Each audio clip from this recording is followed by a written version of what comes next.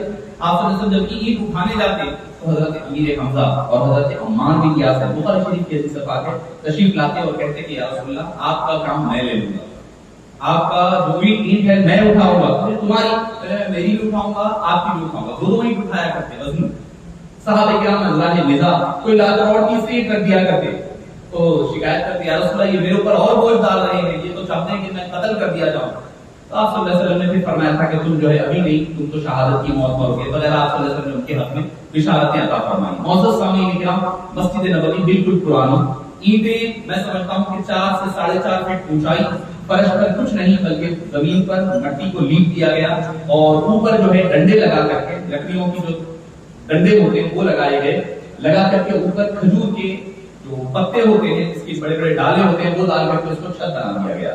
بارش ہوتی تو پورا پانی اندر آ جاتا. کچھ تھوڑے سے جو کارپیٹ ٹائپ کی چیزیں تھی جو پلاسٹک کی بن سکتی تھی اس کو بنا گیا, بن کر کے بچھا دیا گیا. مسجد نبوی بالکل مختصر سی, چھوٹی سی, سیدھی سادی, مگر میں سمجھتا ہوں کہ وہ ظاہری طور پر سیدھی سادی رہی ہوگی, مگر اس پر تو عرش معلا بھی رش کر رہا ہوگا. اس کے بالکل متصل حبیب پاک صلی اللہ علیہ وسلم کی ازواج مطہرات کے حجرے بنائے گئے, کمرے بنائے گئے جس میں ازواج مطہرات رہنے لگتی. اب جب یہ تیار ہو گیا تو آپ صلی اللہ علیہ وسلم نے حضرت عمار حضرت زید رضی اللہ عنہ کو مکہ مکرمہ بھیجا, بھیج کر کے فرمایا میری ازواج یعنی میری عائشہ کی فیملی بھی, حضرت ابو بکر صدیق کی فیملی بھی مکے میں تھی, اور آپ صلی اللہ علیہ وسلم کی زوجہ حضرت سودا بنت زمعہ رضی اللہ عنہا وہ بھی مکہ مکرمہ میں تھی, اور آپ صلی اللہ علیہ وسلم کی شہزادیاں بھی مکہ مکرمہ میں تھی. آپ صلی اللہ علیہ وسلم کو بھیج کر کے اپنی پوری فیملی کو مدینہ پاک بلایا, اور وہ حجرے جب بن گئے تو ان حجروں میں آپ کو منتقل فرمایا. اس کے 6 یا 7 ماہ کے وقت, 7 یا 8 ماہ کے وقفے کے بعد آپ صلی اللہ علیہ وسلم کی بیوی عائشہ کی رخصتی, نکاح تو مکہ مکرمہ میں ہوا تھا, رخصتی مدینہ پاک میں پہنچنے کے 7 یا 8 ماہ کے بعد حضرت ابو بکر صدیق رضی اللہ عنہ نے فرمایا کہ آپ کی زوجہ میرے گھر میں ہے، آپ ان کو اپنے پاس بلا لیجیے. تو پھر اتفاق یہ کہ آپ صلی اللہ علیہ وسلم نے فرمایا ابھی تو میرے پاس ان کو مہر دینے کے لیے نہیں ہے، تو حضرت ابو بکر صدیق نے فرمایا یہ آپ بطور قرضہ لیجیے، یہ آپ اپنی زوجہ کو دے دیجیے 500 درہم، بعد میں مجھے پھر لوٹا دینا. تو یہ تھا حضرت سیدنا صدیق اکبر رضی اللہ عنہ وارضاہ کا آپ صلی اللہ علیہ وسلم کے ساتھ محبت، والدین بے پناہ محبت جس کا ہم اندازہ نہیں لگا سکتے. ایسی محبت سے سیدنا صدیق اکبر رضی اللہ عنہ وارضاہ حبیب پاک صلی اللہ علیہ وسلم سے کیا کرتے تھے.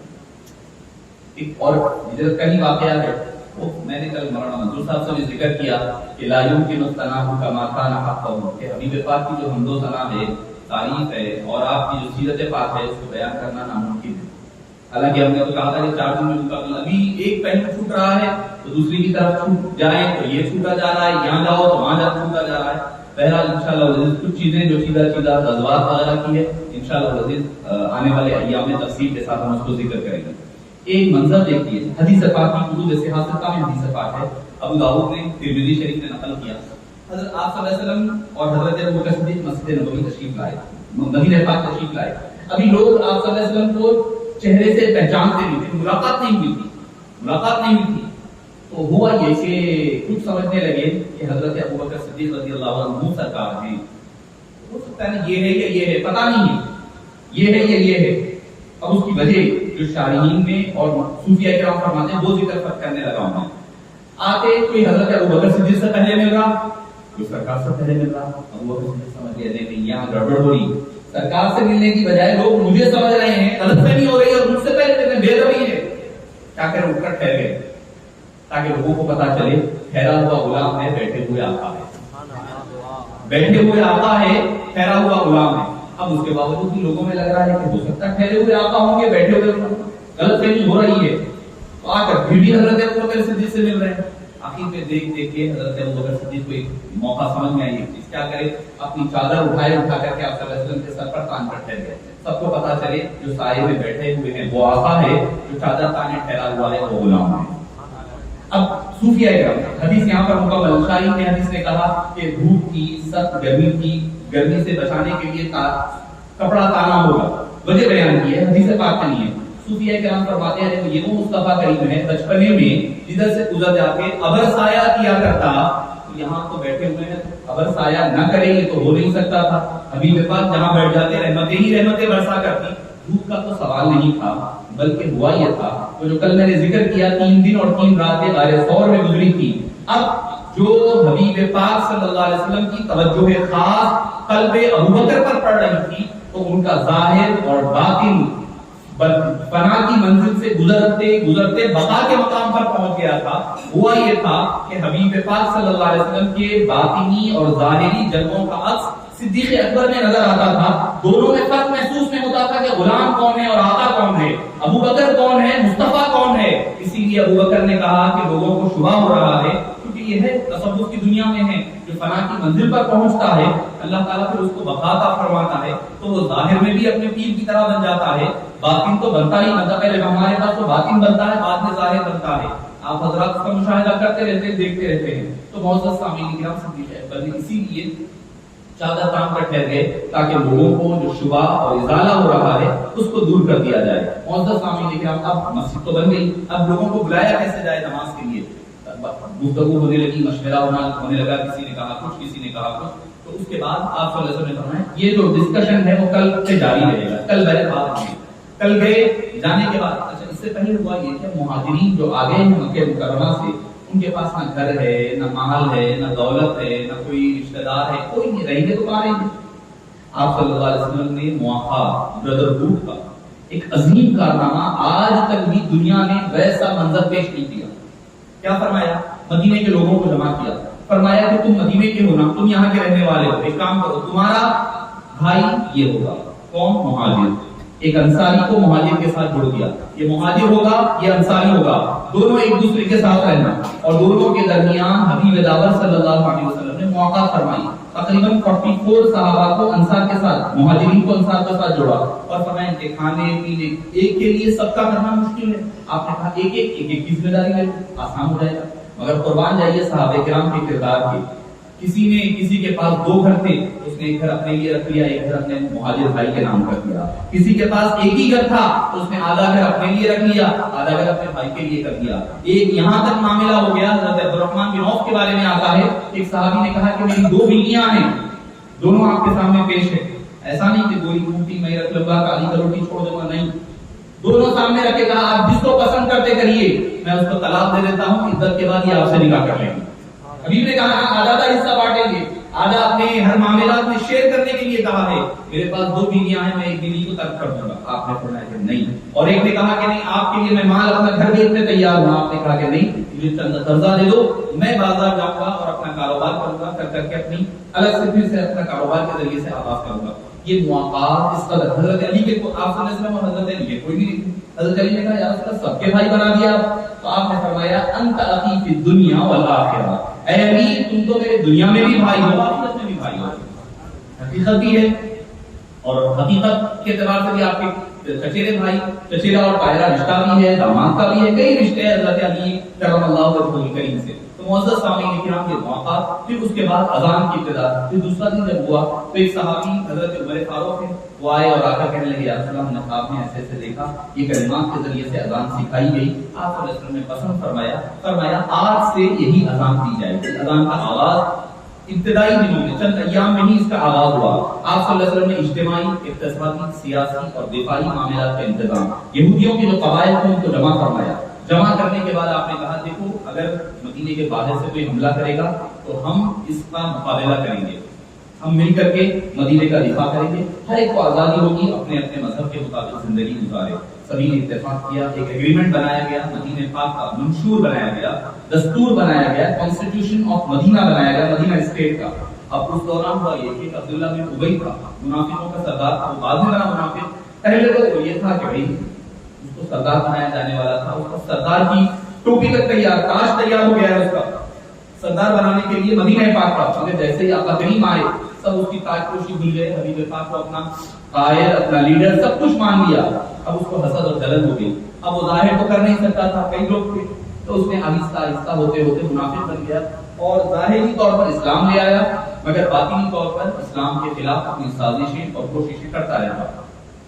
اسی دوران مکہ مکرمہ میں یہ ہوا کہ مکے کے جو لوگ مدینہ پاک ہجرت کر گئے مسلمان، ان کی پراپرٹیز کو بھی باقی تھی، ان کے کاروبار کو بھی باقی تھے مکہ مکرمہ میں.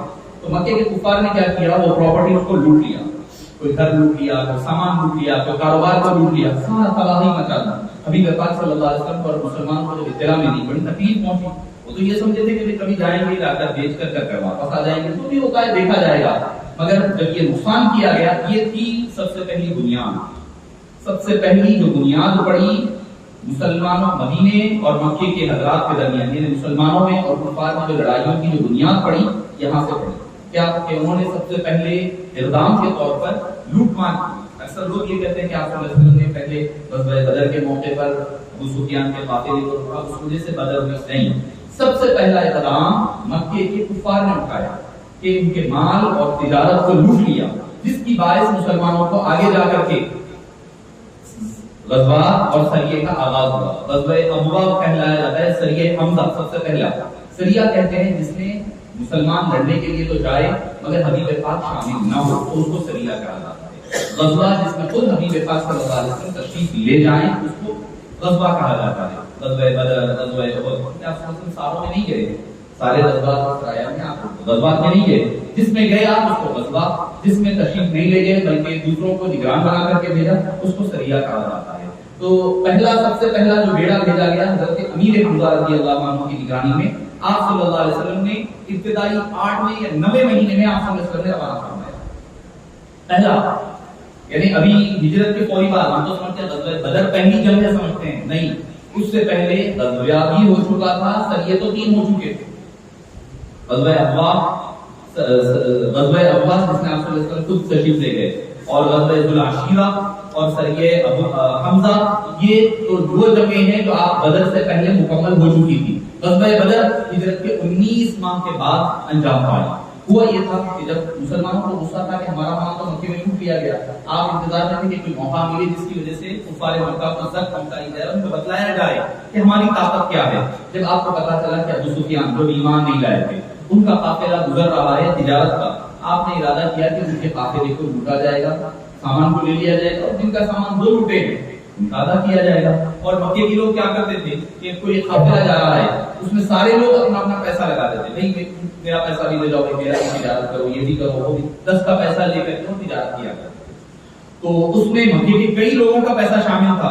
اب جب یہ بات اطلاع ابو سفیان کو ہوئی کہ مسلمان ایسا لوٹنے آ رہے ہیں کہ قافلے کو، وہ ہوتے وہاں سے سیریا سے شام سے واپس ہو رہے تھے، وہ ہٹتے آگے ہٹ گئے، املوج وغیرہ جو علاقہ آتا ہے املوج کی طرف چلے گئے، املوج سے ہوتے ہوئے یامبو سے ہوتے ہوئے بدر سے آنے کی بجائے، آنے کا راستہ تو بدر کا تھا، بدر چھوڑ کر کے وہ املوج اور یامبو سے وہ سمندری راستہ سے ہوتے ہوئے اسکپ کر کے نکل گئے۔ اسی دوران جب کوئی اطلاع ملی تو وہ فوری طور پر اپنے آدمی کو تیز رفتار سواری کو بھیجا، تمہارا سامان خطرے میں ہے، آ کر بچا لو، مسلمان حملہ کرنے والے ہیں۔ حبیب پاک صلی اللہ علیہ وسلم صحابہ کرام کو جب بھیجا جب تو پکڑے نہیں گئے، مگر اسی دوران پھر اطلاع آئی کہ ابو جہل کا بڑا سا قافلہ ابو جہل کی نگرانی میں مکہ مکرمہ سے ادھر کی طرف آ رہا ہے تاکہ مسلمانوں پر حملہ کر سکے۔ ابو سفیان تو بچ کر چلے گئے تھے، اس کے باوجود حالانکہ ابو جہل کو اطلاع مل گئی کہ قافلہ محفوظ ہے، پیسہ نہیں چوری ہوا، سارا محفوظ ہے، اب اس نے سوچا شرارت کیا سوچی، موت پکاری۔ عام الفاظ میں بولتے ہیں لوگ موت پکاری، بلکہ حقیقت میں موت پکاری، ایک محاورتاً نہیں، حقیقتاً اس کی موت اور اس میں مارا گیا۔ اس نے کہا کہ نہیں، اب آئے سوچتے کو جو ہے حملہ کریں گے، مسلمانوں کا نعوذ باللہ خاتمہ کر کر چلے جائیں گے۔ اس ارادے کے تحت وہ آگے آیا اور لے کر کے جب پہنچا آپ صلی اللہ علیہ وسلم کو جب اطلاع ملی تو آپ صلی اللہ علیہ وسلم، اس سے پہلے یہ ایگریمنٹ تھا مسلمانوں میں اور مدینے کے لوگوں میں کہ جب بھی کوئی حملہ ہوگا تو اس میں صرف مہاجرین کیا کر کے جنگ لڑے گا، انصار شامل نہیں ہوں گے، مہاجرین جو ہوں گے وہی جائیں گے۔ آپ صلی اللہ علیہ وسلم نے سارے صحابہ کو جمع کیا اور جمع کر کے پوچھنے لگے کہ بھئی تم کیا کہتے ہو کہ بھئی کیا کیا جائے؟ تو صحابہ کرام جو مہاجرین تھے وہ اٹھ کر انہوں نے کہا یا رسول اللہ ہم جنگ کے لیے تیار ہیں، مر مٹنے کے لیے تیار ہیں، سب کہا۔ آپ صلی اللہ علیہ وسلم نے پھر پوچھا مہاجرین میں سے، انصار حضرت معاذ رضی اللہ عنہ سمجھ گئے کہ نہیں کچھ تو کچھ آپ صلی اللہ علیہ وسلم چاہتے ہیں کہ ہم بولیں، اٹھ کر کہنے لگے یا رسول اللہ اگر آپ کا مراد اور مقصد ہمارے سے ہے تو ہم یہ کہنے کے لیے تیار ہے کہ آپ جنگ کے لیے بول رہے ہیں، ہم جنگ کے لیے تیار ہیں، جنگ میں تو جائیں گے، جا کے واپس آنے کا امکان ہے، بچ سکتے ہیں، مارے گئے تو شہید ہے، بچ گئے تو غازی ہے، بچ سکتے ہیں، پاسبلی 50-50 ہے چانسز۔ اگر آپ فرمائیں کہ بہتے ہوئے سمندر میں گھوڑے دوڑا دیں، ہم وہ بھی دوڑانے کے لیے تیار ہیں۔ ہم قوم موسیٰ کی طرح نہیں ہیں کہ جو یہ کہیں گے انا ہاؤنا اذهب انت وربك انا ہاؤنا قاعدون، ہم کہنے والے نہیں ہیں آپ جائیں آپ طرف جائیں ہم یہاں بیٹھنے والے ہیں، نہیں کہیں گے یا رسول اللہ۔ آپ اگر کہیں گے تو سمندر میں بھی ہم اپنے گھوڑوں کو دوڑانے کے لیے تیار ہیں، دشت تو دشت ہے، دریا بھی نہ چھوڑے ہم نے، بحر ظلمات میں دوڑا دیے گھوڑے ہم نے، اسی کی طرف اشارہ ہے۔ آپ صلی اللہ علیہ وسلم بڑے خوش ہوئے اور 313 کا قافلہ لے کر کے یہاں سے چلے اور وہاں سے کفار مکہ تقریباً 1400 کے قریب کفار وہاں سے سامنے آئے۔ رمضان المبارک کی 14 تاریخ ہے، 17 تاریخ ہے اور 19 ماہ گزرے ہیں آپ صلی اللہ علیہ وسلم کے ہجرت کے بعد، اور اس میں ہوا یہ کہ آپ صلی اللہ علیہ وسلم نے رات میں فرما دیا تھا کہ ابو جہل یہاں مرے گا، عقبہ یہاں مرے گا، شیبہ یہاں مرے گا، سب کے آپ صلی اللہ علیہ وسلم نے علاقے بتا دیے تھے، یہ یہاں مرے گا، یہ یہاں مرے گا۔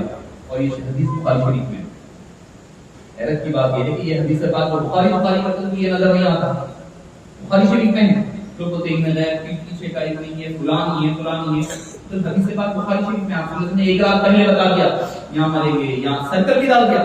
صحابہ فرماتے ہیں خدا کی عزت کی قسم کوئی کافر کو سرکل کے باہر نہیں نکلا، اس کے اندر نہیں آتا، سارے کے سارے منظر ہو گیا۔ صبح ہوئی آپ صلی اللہ علیہ وسلم نے دعا فرمائی اور دعا فرمانے کے بعد حضرت امیر حمزہ رضی اللہ عنہ کو اپنا جھنڈا دیا اسلام کا، جو سفید رنگ کا مشکل میں تھا وہ آگے لے کر کے چلے، حضرت ابو عبیدہ حضرت ابو بکر ساروں نے سارا معاملہ، اچھا ہر ایک نے اپنا اپنا مورچہ سنبھال لیا، جنگ کے میدان کا اندر کا جو مورچہ ہے سارے صحابہ نے سنبھال لیا۔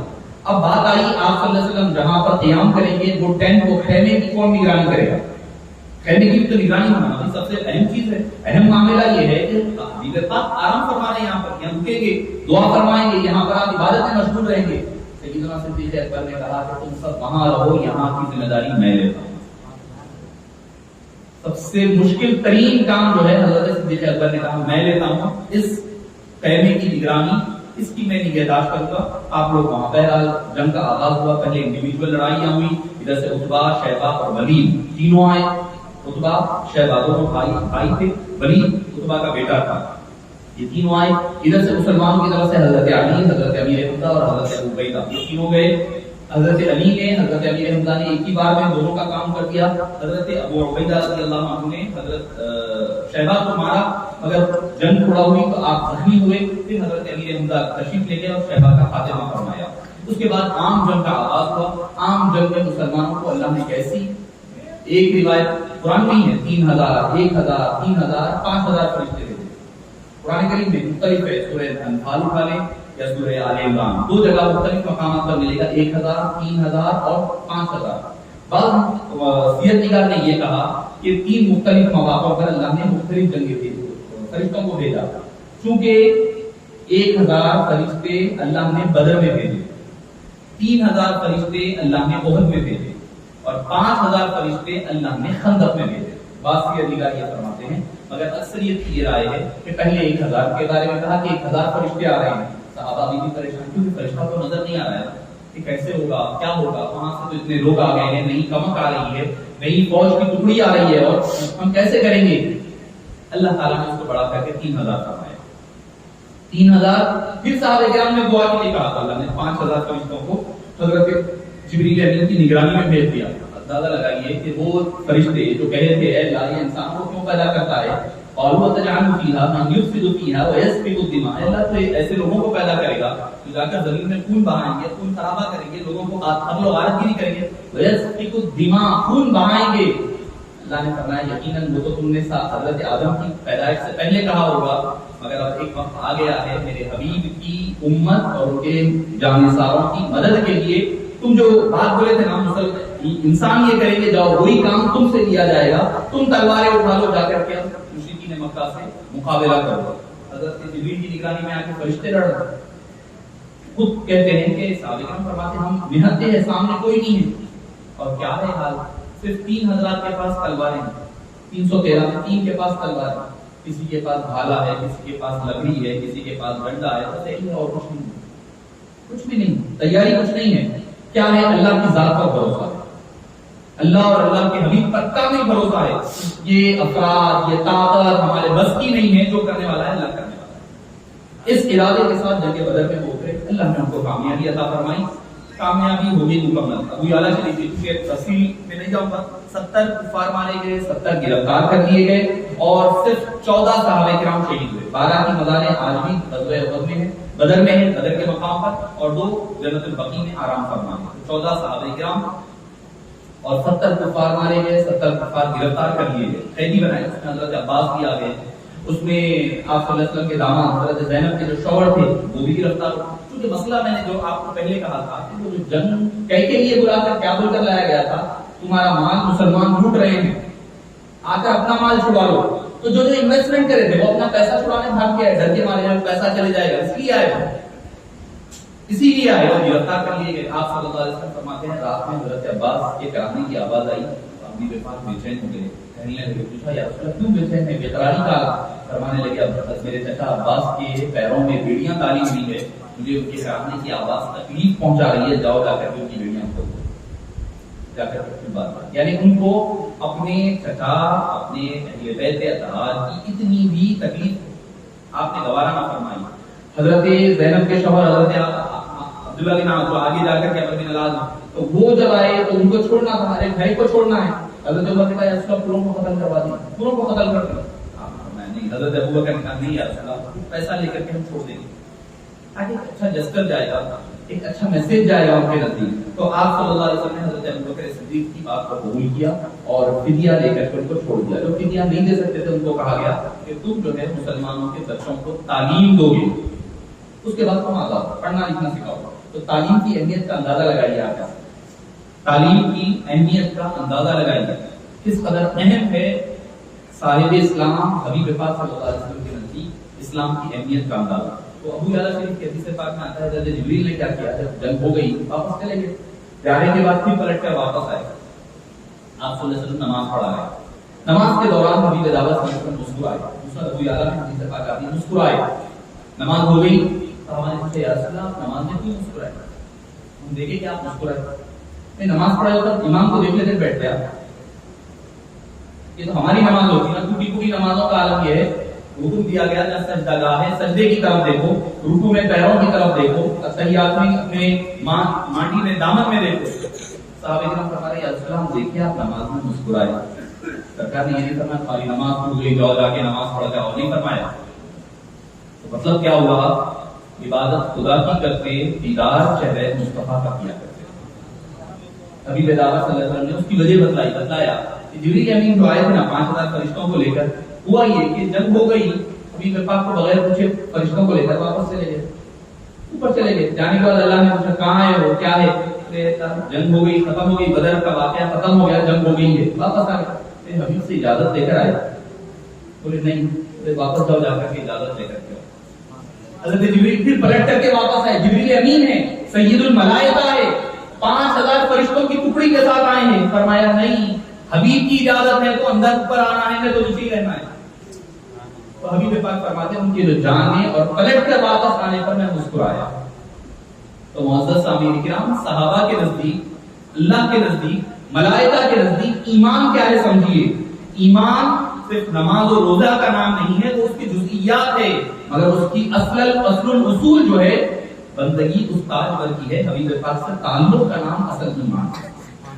اصل وہ ہے تو سب کچھ ہے، اگر وہ نہیں ہے تو پھر کچھ بھی نہیں ہے۔ معزز سامعین کرام، 2 سال ہجری میں پھر تحویل قبلہ یعنی قبلے کا بدلنا، پہلے مکہ مکرمہ سے پہلے مسجد اقصی تھا، پھر جب حبیب پاک صلی اللہ علیہ وسلم کے ارادے کے تحت، صرف ارادہ، دل میں خواہش تھی بس، اللہ کا مقام و اللہ کے نزدیک حبیب پاک کا مقام دیکھے صرف دل میں ارادہ ہوا۔ اور حضرات موجودگی میں ایک نقطہ عرض کرنا چاہوں گا تفصیل میں گئے بغیر، فَلَنُوَلِّيَنَّكَ قِبْلَةً تَرْضَاهَا۔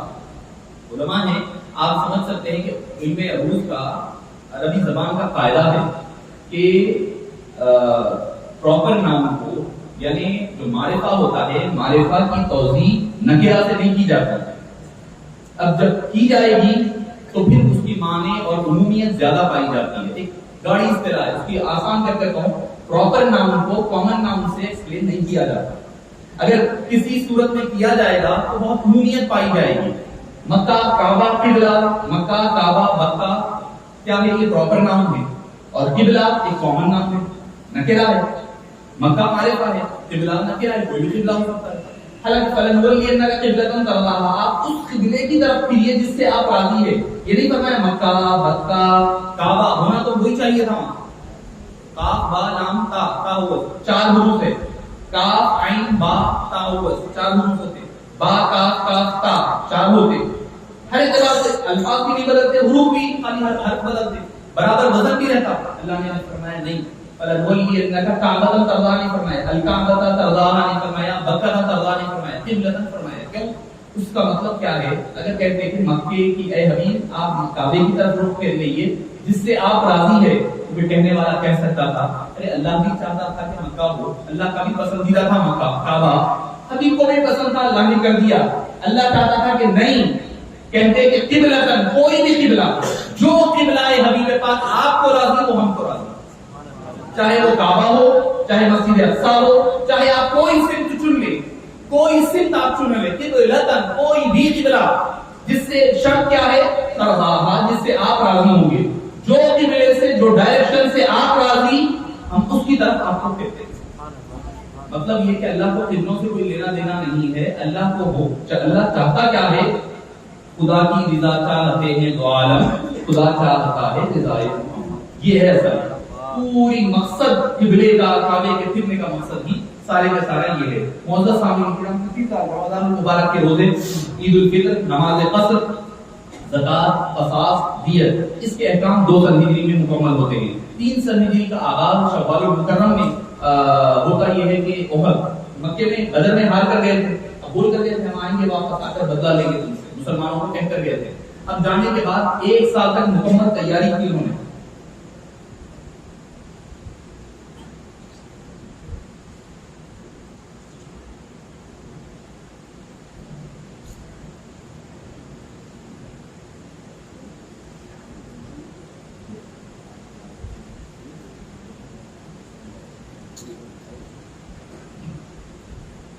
تو معزز سامعین کرام، شفیع بزرگوں اور عزیز ساتھیوں، تو وہ 1 سال تک مکمل تیاری کر احد کی جنگ کے لیے تیار ہوئے. پورا 1 سال تیاری کرے، ساز و سامان تیار کیا، پیسہ جمع کیا کہ مسلمانوں سے جنگ لڑنے کی تیاری کر کے شوال 3 سن ہجری میں 3000 کا لشکر ابو سفیان کی نگرانی میں لے کر کے وہ چل پڑے. آقا کریم علیہ السلام کو جب اطلاع ملی تو آپ صلی اللہ علیہ وسلم نے مسلمانوں سے مشورہ کیا. تو آپ صلی اللہ علیہ وسلم کا ارادہ یہ تھا کہ مدینہ پاک میں رہ کر کے جنگ لڑی جائے گی، مدینے میں رہ کر. مگر چونکہ نوجوان صحابہ جو بدر میں وغیرہ میں شریک ہیں، انہوں نے کہا نہیں آپ ہم اپنے گھر میں کیوں لڑیں، باہر نکل کر لڑیں گے. آپ صلی اللہ علیہ وسلم نے صحابہ کرام کے مشورے کو، اکثریت کے مشورے کو قبول فرمایا اور جنگ باہر جا کر کے لڑی گئی. اور اس میں کوئی نتیجہ نہیں نکلا، نہ مسلمانوں کی شکست نہ کفار کی کامیابی، کسی کی نہیں ہوئی. ہوا یہ کہ مسلمان پہلے دبدبہ حاصل کیے ابتدائی دور میں، سٹارٹنگ میں. پھر ہوا یہ کہ ایک مقام جہاں پر آپ صلی اللہ علیہ وسلم نے صحابہ کرام کو 50 تیر اندازوں کو اونچائی پر ٹھہرایا تھا، تو وہاں پر سطر ذوالعنین کہا جاتا ہے، اس مقام پر پہاڑی کی اونچائی تھی. آپ نے وہاں پر 50 تیر اندازوں کو ٹھہرایا تھا کہ تم یہیں پر ٹھہرو گے، چاہے کچھ ہو جاؤ، جنگ کا یہ ماحول چھوڑ کر نہیں جانا، یہ مقام نہیں چھوڑنا، کچھ ہو جاؤ. مسند احمد بن حنبل کے تو ایک سخت حدیث پاک یہ تک آئی ہے، آپ صلی اللہ علیہ وسلم نے فرمایا اگر تم یہ دیکھو کہ ہماری لاشیں ہم ختم ہو گئے اور ہماری لاشیں پڑی ہوئی ہے، گرد آ کر کے ہماری گوشت کھا رہے ہوں، اس وقت بھی یہ منظر، یہ مقام، اس وقت بھی یہ منظر، یہ مقام نہیں چھوڑنا. آپ صلی اللہ علیہ وسلم سختی سے فرمایا تھا. تو اس میں ہوا یہ کہ مسلمان کا اللہ بھاری ہوا، مسلمان پہلے ان کے اوپر حاوی ہو گئے. تو انہوں نے جیسے ہی سمجھا کہ جنگ کا ماحول بدل رہا ہے، وہ بھاگنے لگے.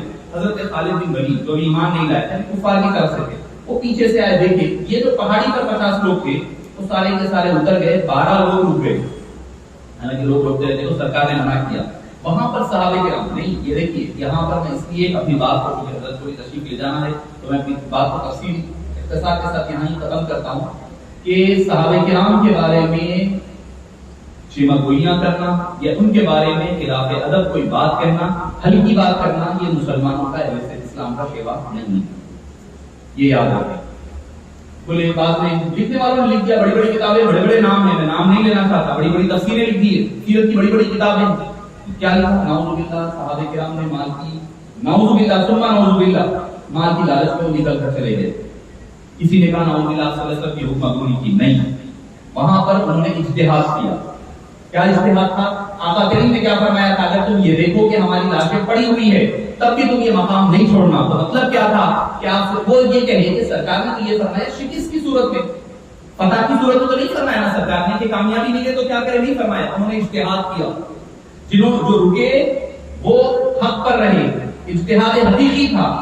یہ جو چھوڑ کر گئے قطع اجتہادی پر تھے، لہذا یہ بھی معذور ہے، اجر والے ہیں، وہ بھی اجر والے ہیں. یہ دوہرے اجر کا باعث ہے، وہ تنہا اجر کا باعث ہے. جو اتر کر گئے انہوں نے یہ کہا کہ دیکھیے اس میں کسی کی بے ادبی نہیں، کسی کی کوئی تنقید نہیں، بہترین خوبصورت انداز میں ہم بیان ہو سکتا ہے. ہمارے اکابرین نے جو بیان کیا ہے ہم اس کو اگر صحیح طور پر سمجھ جائیں گے تو میں سمجھتا ہوں کہ یہی سب سے بڑا بات ایک بخاری کی حدیث پاک کی ہے. کچھ صحابہ کرام جو ہے جیسے ہی کاسا پلٹا، کچھ لوگ واپس چلے گئے مدینہ پاک کی طرف دوڑ گئے. اللہ نے قرآن کریم میں سورہ آل عمران میں ذکر ہے انما استزلهم الشیطان ببعض ما كسبوا ان الذين تولوا منكم يوم التقى الجمعان فبإذن الله. یہ ساری قرآن کریم میں ہے. وہ چھوڑ کر چلے گئے مگر ہوا یہ اللہ فرماتا ہے وَلَقَدْ عَفَا اللَّهُ عَنْهُمْ، اللہ نے سب کو معاف فرما دیا. جب اللہ معاف کر دیا تو ہمیں گلے سے بیٹھنے کی کیا ضرورت ہے؟ جب اللہ قرآن نے ان کی معافی کا اعلان فرما دیا چاہے کوئی رہے ہوں، اللہ نے جب ان کو معاف فرما دیا ہے تو ہمیں کسی کو اجازت نہیں، حق نہیں بنتا ان کے بارے میں ہلکا کوئی لفظ استعمال کرے یا کوئی بے ادبی کرے یا ایسے الفاظ استعمال کرے جہاں پر کہیں پر بھی یہ شائبہ ہو کہ صحابہ کرام کی تنقید ہو رہی ہے. وہ محفل بھی چھوڑ دینا ہے، مقام بھی آپ کو ترک کر دینا ہوگا.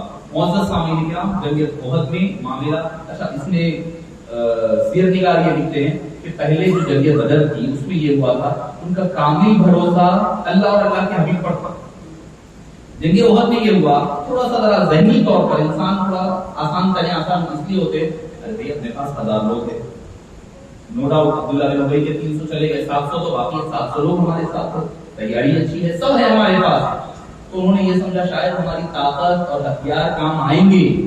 اللہ تعالیٰ نے ان کو ایک قدم پیچھے ہٹنے کر یہ عبرت سکھانے کے لیے، بتانے کے لیے آنے والے ماحول میں جنگوں کے لیے تیار کرنا مقصود تھا. ذات پر کتنی بھی طاقت کیوں نہ ہو جاؤ، بھروسہ اللہ کی ذات پر ہو. اللہ اور اللہ کے حبیب سے تمسک ہے تو کامیابی ہے، اگر یہ نہیں ہے تو پھر تمہیں کامیابی ہرگز نہیں مل سکتی. یہ بتانا تھا. تو بہرحال اچھا، مسلمانوں کی فتح اس لیے ہوئی کہ جنگ کون سی جیتی جاتی ہے جس میں سپہ سالار کا خاتمہ ہو، گرفتار ہو یا خاتمہ ہو، تو یہ جنگ جیتی جاتی ہے. اس میں ہوا کیا؟ آپ صلی اللہ علیہ وسلم سپہ سالار ہے، آپ صلی اللہ علیہ وسلم کو زخمی ہوئے، آپ کے دندان مبارک کو دھکا لگا، تکلیف پہنچی، آپ کے یسوع مبارک، آپ کی جو گالے مبارک ہے اس کو زخمی ہوا، مگر آپ صلی اللہ علیہ وسلم کو وہ لوگ نعوذ باللہ شہید نہیں کرتے، کوشش تو پوری کی ہے مگر اللہ نے محفوظ فرمایا. تو مطلب یہ ہوا آپ صلی اللہ علیہ وسلم کا صحیح و سالم رہنا اس بات کی دلیل ہے کہ یہ جنگ بھی مسلمانوں نے جیتی ہے. وہ کہہ کر کے ہم واپس آئیں گے، دوبارہ آگے جا کر پھر پلٹ کر آئے، نہیں بولے ہم تھوڑا کام چھوڑ کر آئے، واپس جائیں گے، واپس پلٹ کر آئے. اللہ نے ان کے اوپر ایسی ہیبت طاری کر دی، ابو سفیان وغیرہ جو واپس آئے تھے وہ پھر دوڑ کر کے واپس لے گئے، پھر ہم پلٹ کر واپس آئیں گے. پھر وہ خیبر خندق کے لیے دوبارہ آئندہ سال جنگ کر کے پھر 5 سال ہجری میں پلٹ کر کے واپس آئے. مگر جب اللہ نے ان کے دلوں پر ہیبت، اور مسلمانوں کے 70 مسلمان شہید، دل صحابہ شہید ہو گئے اس جنگ میں. مگر اللہ نے فرمایا پھر بھی تم فائدے میں، کیوں کہ وہاں پر 70 کفار مارے بھی گئے تھے، 70 گرفتار بھی ہوتے، یہاں تو گرفتار کوئی نہیں، 70 بس شہید ہی ہوئے ہیں. اس میں سب سے بڑا نقصان حبیب دعوت صلی اللہ علیہ وسلم نے جو خواب دیکھا تھا کہ آپ کی جو تلوار مبارک کو دندان یعنی نوک لگی ہوئی نک لگ گئی ہے، تو اس سے مراد آپ نے کہا تھا کہ میرے خاندان کے کوئی شہید ہوں گے. وہ تھے سید الشہداء میں رسول اللہ وزیر الملائکہ امیر طیبہ امیر طابہ سیدنا امیر حمزہ رضی اللہ عنہ وارضاہ کی شہادت عظمی، بہت عظیم دردناک شہادت آپ کی انجام پائی. شہادت ہی نہیں بلکہ ساتھ ہی ساتھ آپ کے ساتھ حضرت عبداللہ بن جہش رضی اللہ عنہ اور حضرت حنظلہ، ان تمام کی جنازوں کے ساتھ مسئلہ بنایا گیا، گھوڑے دوڑائے گئے. حضرت امیر حمزہ کے بارے میں تو آپ حضرات لے سکتے ہیں، جس کی کتاب ہے سیرت سیدنا امیر حمزہ رضی اللہ عنہ، وہ آپ لے کر کے پڑھ سکتے ہیں، اس میں تفصیل ہے پوری مکمل. آپ کی ناک آنکھ توڑ دیے گئے، کان کاٹ دیے گئے، ہونٹ کاٹ دیے گئے، انگلیاں کاٹ دی گئی. حضرت سیدنا امیر حمزہ رضی اللہ عنہ آپ کے اس خاص کو کاٹ دیا گیا، آپ کی جسم مبارک پر مسئلہ بنا دیا گیا، پورے خون میں تر بتر. نبی پاک صلی اللہ علیہ وسلم نے جب دیکھا تو زارو قطار آنسو آپ کی آنکھوں سے جاری ہونے لگے. آپ نے فرمایا میں تو چاہتا تھا کہ ان کی جسم کو ایسے ہی چھوڑ دوں قیامت تک کے لیے تاکہ اللہ کے دربار میں پیش کر سکوں، مگر چونکہ بیٹی ان کی بیٹی فاطمہ اور بہن صفیہ ہے اس لیے میں ان کی تدفین کر رہا ہوں. اور فرمایا کہ فرشتوں کو اللہ نے بھیجا ہے ان کے غسل کے لیے. تو معزز سامعین کرام، وزیر الملائکہ حضرت حنظلہ وغیرہ 70 صحابہ شہید ہوئے اور انہوں کی تدفین غنیمت پر انجام پائی ہے. اور حبیب پاک صلی اللہ علیہ وسلم اس پر سبق دار و قطار آپ خود بھی روئے ہیں اور فرمایا کہ جب آپ بستی سے گزر رہے تھے، واپس جب احد سے جب واپس آ رہے تھے، سلطانہ جو علاقہ کہلایا جاتا ہے وہاں سے جب گزرے تو لوگ رونے لگے اپنے اپنے لوگوں کے لیے. آپ نے فرمایا ہر ایک کے لیے رونے والیاں موجود ہے مگر میرے چچا پر کوئی رونے والا بھی نہیں ہے. تو معزز سامعین کرام، یہ تھا غزوہ احد کے حضرت کو تشریف لے جانا ہے. اور ساتھ ہی ساتھ ہماری آج کی تقریب کا ایک دوسرا جو موقع تھا جس کا ہم نے اعلان کیا تھا وہ یہ ہے کہ یقیناً مسجد حاضر جیسا کہ حضرت تو تشریف لایا کرتے بابا حضرت علی رحمۃ حضرت ابو رجا سید شاہ حسین شہید اللہ بشیر بخاری نشبندی علی رحمۃ رضوان کی کوششوں اور کاوشوں سے اس مسجد کی بنیاد رکھی اور اس کے بانی اور مؤسس رہے ہیں. ابتدا سے انتہا تک ہر اعتبار سے آپ نے اس مسجد کو یہاں تک ٹھہرانے میں حرامی. اگر اللہ اس مسجد کی ہر در و دیوار کو آواز دے گا، زبان دے گا، تو ہر در و دیوار آپ کی گواہی دے گی کہ آپ کی محنتوں کی. اور میں سمجھتا ہوں کہ کوئی کام مسجد میں ایک ایسا نہیں رہا ہوگا جو آپ نے نہیں کیا ہے. امامت بھی کی، مؤذنی بھی کی، نماز بھی پڑھائی، صاف صفائی بھی کی. باہر واش روم ہوا کرتا کہ بچے کھیل کر بال واش روم میں چلا جاتا تو آپ واش روم کے اندر ہاتھ ڈال کر کے بال نکالا کرتے تھے. کئی بچے ہوتے ہیں جن کو یاد ہوگا، ہمارے جو پرانے قدیم حضرات ہیں. تو بہرحال آپ کی یہ کاوشیں آج آپ کے سامنے نظر آ رہی ہے اور یقیناً صبح قیامت تک یہ آپ کے لیے بہترین صدقہ جاریہ کا باعث ہے.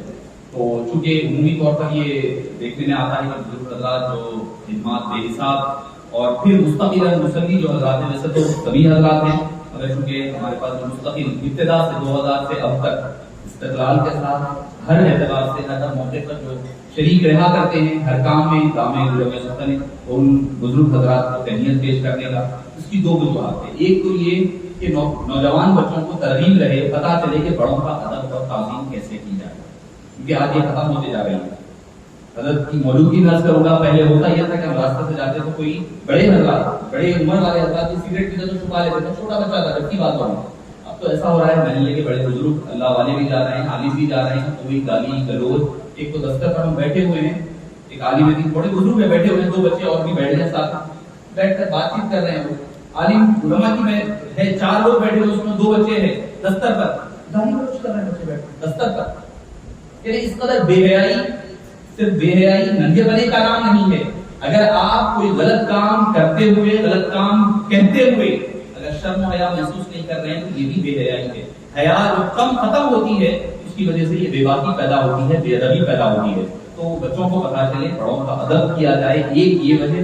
دوسری وجہ بچوں کو بھی ترغیب رہے کہ مسجد سے کیسے جڑے رہنا ہے اور اس کی خدمات کرنا ہے. تو اس زمین میں ہمارے جو محلے کے بزرگ اور اس مسجد کے قدیم مصلی مستقل ابتدا سے اب تک 5 حضرات میں ہمارے عبدالرحمان صاحب ہے، محمد عبدالرحیم صاحب ہے، قادر بیگ صاحب ہے، فتح حسین صاحب ہے اور خواجہ انور صاحب تشریف لا رہے ہیں. جاب سے آئے ہیں، بیچارے ابھی آ رہے ہیں، تیار ہو کر کے آ رہے ہوں گے.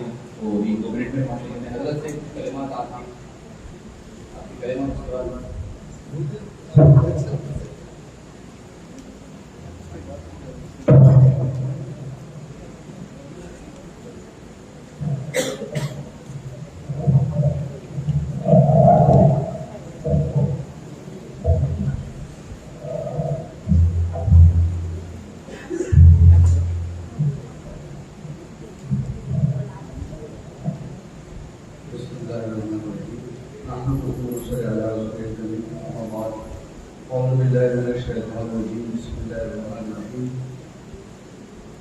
جیسا کہ حضرت عزیز پاشا صاحب نے سیرت بیان کی، اس میں جب جنگ بدر میں قیدی 70 قیدی قید ہوئے اور حضور صلی اللہ علیہ وسلم نے فرمایا کہ وہ دے دیں، پیسے دے کے چلے ہیں، رہائے ہو جائے، کچھ جو ہے جن کا پیسے دے دو، تعلیم دے کے اور رہائی اپنی حاصل کر سکتے ہیں کہ کسی کو کچھ پڑھا دیں، تعلیم دے دیں. تو اسی موضوع میں میں کہتا ہوں کہ جو ہماری قوم ہے ابھی تعلیم کے معاملے میں بہت پچھڑ گئی، اس لیے اس پہ غور کیا جائے کہ تعلیم کی کتنی اہمیت ہے.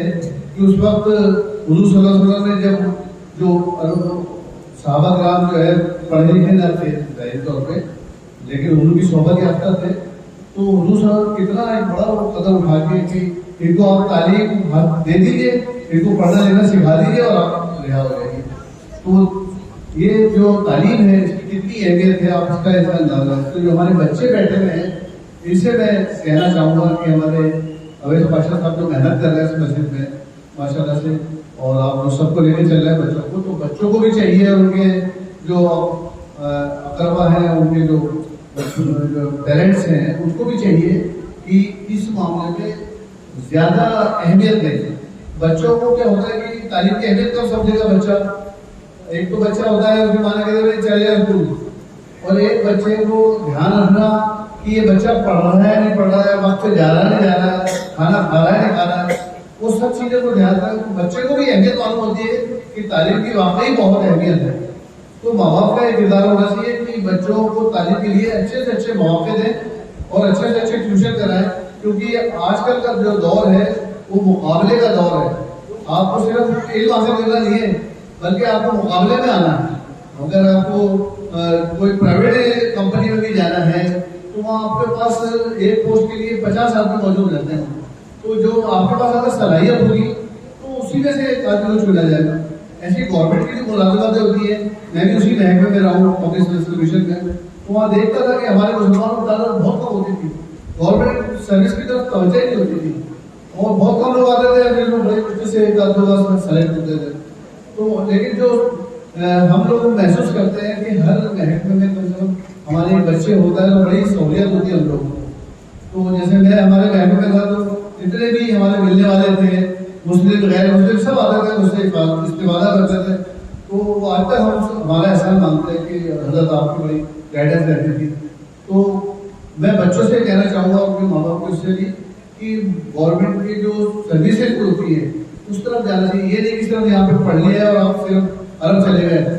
کچھ بچے یہاں پہ بھی رہنا چاہیے کیونکہ وہ مقابلے کے امتحانات ہوتے ہیں، تو اس میں مقابلہ پھر اسی حساب سے کرنا پڑے گا آپ کو. آپ کو یہ نہیں کہ آپ کو صرف ایگزام پاس کرنا ہے، آپ کو میرٹ میں آنا ہے مقابلے کے حساب سے. تو میں آج یہی آپ کو پیغام دینا چاہوں گا کہ بچے جتنے بھی یہاں موجود ہیں یہ تہیہ کریں، ان کے جو پیرنٹس ہیں وہ بھی تہیہ کریں کہ بچوں کو اچھے سے اچھی تعلیم دلائیں اور ان کو اچھا جو ہے مستقبل بھی اچھا رہے، ہمارا بھی مشہور ہے. ہمارے جو ایک اجمیر شریف میں اکثر ایک ڈائیلاگ بولتا ہوں کہ جو بچوں کی عمر ہوتی ہے 10th کلاس کی اور 12th کی، یہی بچوں کی لائف سیٹ ہوتی ہے اسی جگہ. تو میں کہتا ہوں کہ اس بچے کو یہ ذہن دے دو کہ 5 سال کی محنت اور 50 سال کا آرام. یعنی یہ بچہ اگر 10ویں کلاس سے اگر 5 سال محنت کرے گا تو اس کا جو ہے زندگی سیٹ ہو جائے گی، اور 50 سال اس کی جو زندگی ہے آئندہ اور زیادہ بھی ہو سکتی ہے، وہ 50 سال زندگی اس کی آرام سے گزرے گی، کچھ مقام سے رہے گا. نہیں تو پھر یہی ہوتا ہے کہ پرائیویٹ ادھر چھوٹ گیا، ادھر کام کیا، ادھر چھوٹ گیا. وہ زندگی گزارنے بہتر ہے کہ وہ 5 سال آدمی کڑی محنت کر لے. اور اس زمانے میں عوامی مضبوط رہتے ہیں، عوامی اچھے رہتے ہیں.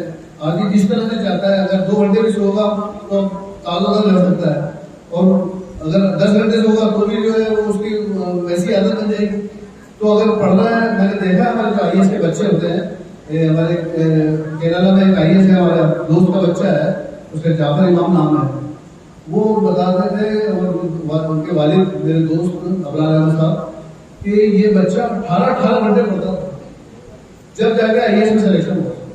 تو اتنی تعلیم کو اہمیت دیتے اور اس کو مقابلے کے امتحانات میں آ کے تو پھر ہمیں ہمارا مستقبل کتنا اچھا تھا. اب وہ بچہ بن گیا، ایک قوم کا ایک بچہ آئی ایس بن گیا تو کتنا لوگوں کو فائدہ پہنچا رہا ہے، اپنے گھر والوں کو فائدہ پہنچا رہا ہے. جو اس کے رشتے دار ہیں وہ سب کہتے ہیں بھائی ہمارے رشتے دار وہاں آئی ایس لگا ہوا ہے، کلیکٹر لگا ہوا ہے ضلع میں. تو کتنی بڑی بات ہوتی ہے. یعنی اگر کسی کے بچہ کلیکٹر لگا ہوا کہیں یا کہیں کسی آفس میں ہوتا ہے، کتنی بڑی بات ہوتی ہے. جیسے ہمارے چھوٹے بھائی ہیں، وہ پولیس میں تھے، انسپیکٹر سے ریٹائر ہوئے. تو بہت سارے لوگ جو ہے جو اسی قسم کے ہوتے ہیں لاہور ٹائم میں بڑی عزت ہوتی ہے، تو مجھے بڑی عزت دیتے کہ حضرت کا بھائی ہے، پولیس والے ہیں. تو ہر آدمی کہتا ہے دیکھو میرے رشتے دار، میرے رشتے دار.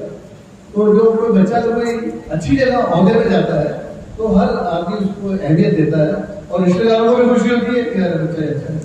تو اس پہ ایک بات کا اور دھیان رکھیں کہ دنیا اور دین دونوں تعلیم ایک ساتھ لیں. یہ نہیں کہ ہم دنیا میں تو جائیں، دنیا کی تعلیم اچھی حاصل کر لیں اور دین سے بھی آئیں. ابھی ایک بچہ ایم بی بی ایس میں داخلہ ہوا اجمیر شریف میں. اس کو میں نے پوچھا بیٹے ارکان کدھر ہیں دین کے؟ اور وہ نیٹ کلیئر کی ہے اس نے اس سال. ابھی ہمارے اجمیر شریف کا جو بڑا میڈیکل کالج اس میں ایڈمیشن لیا ہے، ہماری مسجد بہت معلوم میں ہی حضرت تشریف لائے تھے اس میں. تو اس میں ہی ہم نے کمرے بنا رکھے تو اس میں رہتا ہے بچہ. تو میں نے اتفاق 4 دن پہلے کی بات ہے، تو اس کو اتنے معلوم نہیں تھے کہ 5 ارکان کا. تو اس کو بتایا میں نے 5 ارکان ہوتا ہے. اچھا میں نے کہا چلو وضو کی بتاؤ کیا فرائض ہے، وہ بھی معلوم تھا، ادھورا معلوم تھا کہ وضو کے بھی نہیں تھے، اس طرح سے غسل کے نہیں تھے. تو اس طرح سے دنیاوی تعلیم کی رہنی چاہیے، اور جو چھوٹے بڑے خاص مسئلے ہیں وہ ہمیں معلوم رہنا چاہیے. اگر ہمیں غسل کا طریقہ نہیں معلوم ہے تو ہم ناپاکی ہو رہے ہیں، غلاظت ضروری پاکی نہیں ہوئی. تو اس طرح سے دنیاوی تعلیم بھی لینا ہے، دینی تعلیم بھی لینا ہے، دونوں کو بیلنس بنا کے چلنا ہے اور اسی میں پھر اللہ برکت دے دیتا ہے. بس اسی الفاظ کے ساتھ میں آپ سب کا شکریہ ادا کر رہا ہوں. خاص طور سے ہمارے رویش پراساد صاحب کی، ہمارے شہید اللہ بشیر صاحب کی رحمۃ اللہ علیہ کی بہت مہربانی تھی، بہت محبت تھی. ہمارے سالانہ کی شادی میں بھی خاص طور سے تشریف لائے تھے، اور وہاں جو کھانا بنا تھا ویجیٹیرین اکثر ذکر کرتے تھے کہ حضرت آپ کا ویجیٹیرین کھانا اتنا اچھا ہوتا ہے. ہمارے اجمیر میں غیر مسلم زیادہ ہے، ہمارے دوست احباب تعلقات تو ویجیٹیرین کھانا بناتے ہیں شادی میں اکثر. تو گھروں میں صرف بنا رہے تھے جیسا بھی کھانا ہوتا ہے، مہمان نوازی جیسے کرتی تھی. تو حضرت کی بڑی مہربانی تھی، محبت تھی. ایک دفعہ میری مسلسل دعوتیں تھی، مجھے شادی میں بھی جانا تھا تو بھی میں نے حضرت تبرکر میرے یہاں کھا کے جائیے آپ، ایک دفعہ میرے کھانا کھانے. اتنی محبت ہے ان کی، وہ یاد آتی ہے. اور کیسا والانہ انداز تھا، بزرگانہ انداز تھا، اور آپ سلام بھی کرتے تھے. اس کے بعد دین سے بھی رغبت تھی آپ کو. تو میرا اللہ ان کی درجات بلند فرمائے اور آپ کو صحیح جانشین بنائے اور آپ کو خدمت کرنا قبول فرمائے.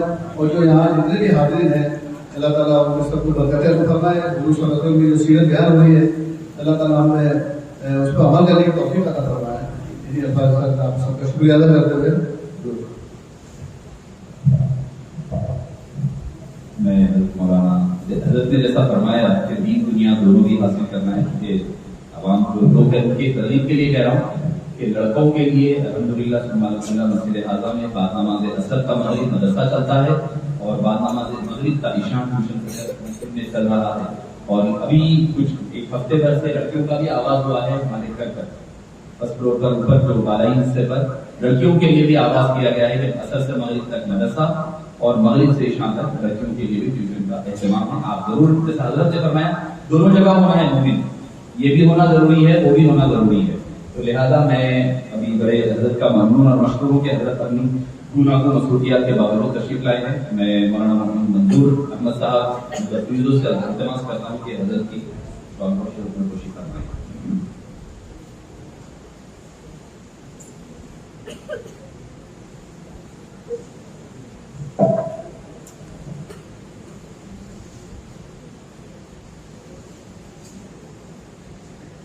جو دوسرا مقدس فریضہ ہے وہ جس کا اعلان کیا گیا تھا کہ جو مسجد کے جو قدیم مصلی حضرات ہیں تو لازم بات ہے کہ ہر اچھے کام جب ہوتا ہے کچھ ہوتا ہے تو کوئی نہ کوئی پازیٹیو بھی رہے گا, ایک تنقید بھی ہوگی, کوئی بولے گا نماز پڑھنے کے لیے بھی کیا تہنیت پیش کی جائے گی. تو دیکھیے کہ من لم یشکر اللہ لم یشکر اللہ, جو بندوں کا شکر گزار نہیں ہوتا وہ رب کا بھی شکر گزار نہیں ہوتا. تو سب سے پہلے میں ہمارے محلے کے بزرگ حضرت سید عبدالرحمان صاحب جو میں سمجھتا ہوں کہ ڈے ون سے بغیر کوئی تعامل کے جو بھی کام رہا ہر کام کے لیے تیار, ہر وقت تیار رہے ہیں. تو میں جو ہے سید عبدالرحمان صاحب سے درخواست کرتا ہوں کہ تشریف لائیں اور حضرت کے دست مبارک سے تہنیت اور شادی پیش کی.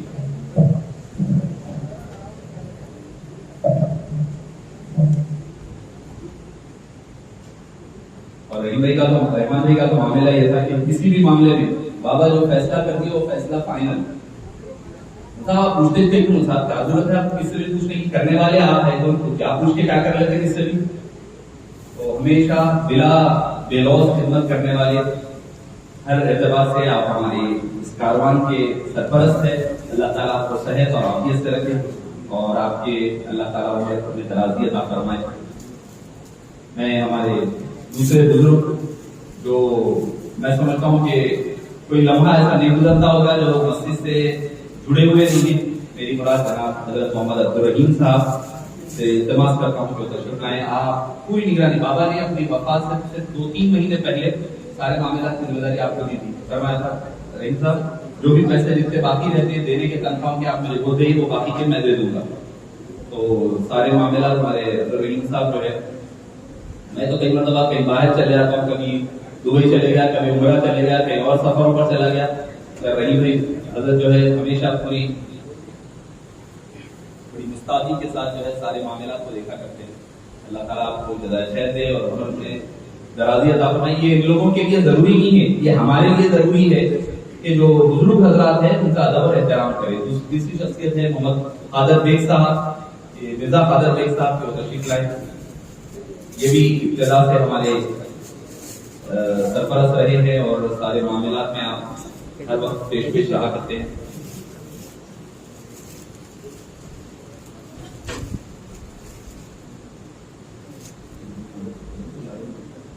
تشریف لائیں. ایک اور ہمارے آپ کے آپ کو بلایا تھا.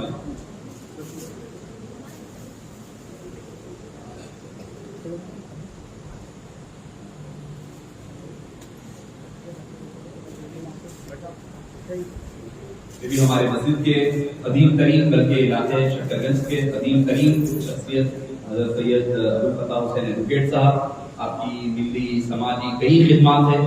ہر موقع پر آپ ہماری مسجد کے مستقل مصلی بھی ہیں ابتدا سے اور ہر وقت جو ہے آپ کی تعمیر ملت کے ساتھ قدیم یعنی حضرت فری اللہ حسینی صاحب وغیرہ قدیم حضرات کے ان کے ساتھ آپ کی رفاقتیں رہی ہے.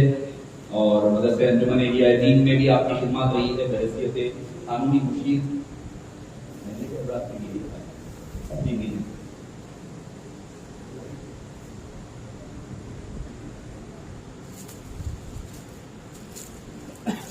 ایک اور ہمارے مسجد کے پڑوسی ہمسایہ ہے, زندگی ہمسایگی کا پورا حق ادا کرنے والے اور ہر موقع پر ہم لوگ شروع سے ڈے ون سے ستایا کرتے ہیں ہر کام میں.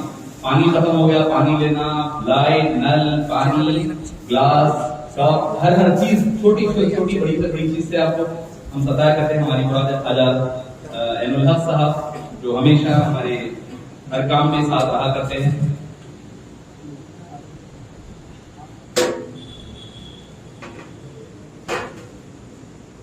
ابھی نوجوان ہے کہیں، میں نوجوان نہیں کیونکہ بزرگ حضرات کا انہوں نے لفظ استعمال کیا ہے، اس لیے پریشان ہوں نوجوان حضرات. انشاءاللہ مزید آپ حضرات کو جو ہے انشاءاللہ جی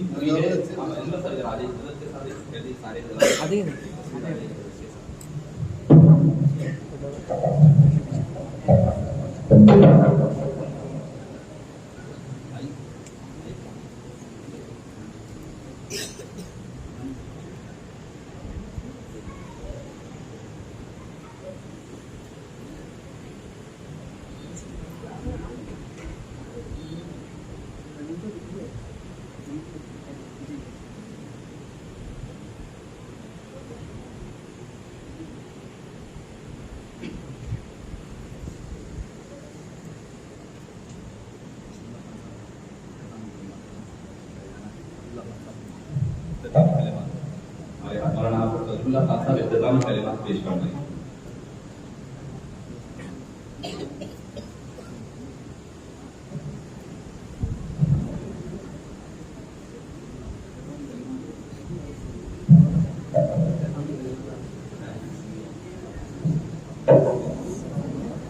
أعوذ بالله